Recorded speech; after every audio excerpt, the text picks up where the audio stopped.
Hey everybody, what's up and welcome back to today's video guys. And today guys, I'm going to be showing you how to add an Etsy link to your Etsy store. This is a very simple thing to do, so make sure to watch this quick and easy video till the very end and follow my steps correctly so you can make sure this works the same for you and you can do this yourself.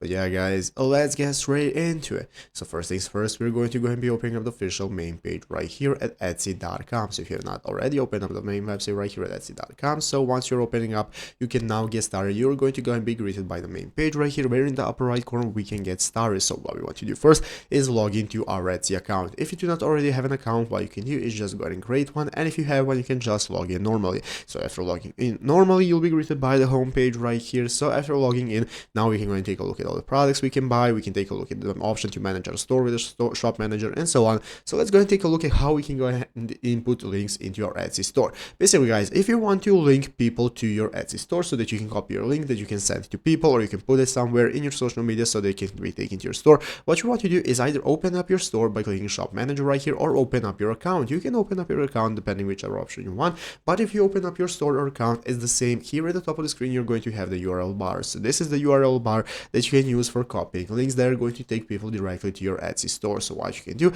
is copy the links you find right here, and by copying the links you can paste them wherever you want, even into your Etsy store. You can link other Etsy stores by putting the links in the description and so on, so that you can go ahead and create continuous links. Basically, you are going to be using the links for taking people to your Etsy store, so you can go ahead and paste them wherever you want, your Facebook statuses, your social media descriptions, doesn't matter. This is going to go ahead and take people to your store, and it's easy as that to link it. So I hope this video was helpful. If it was, make sure to leave a like, subscribe to the channel. So guys, thanks for watching, take care, and bye.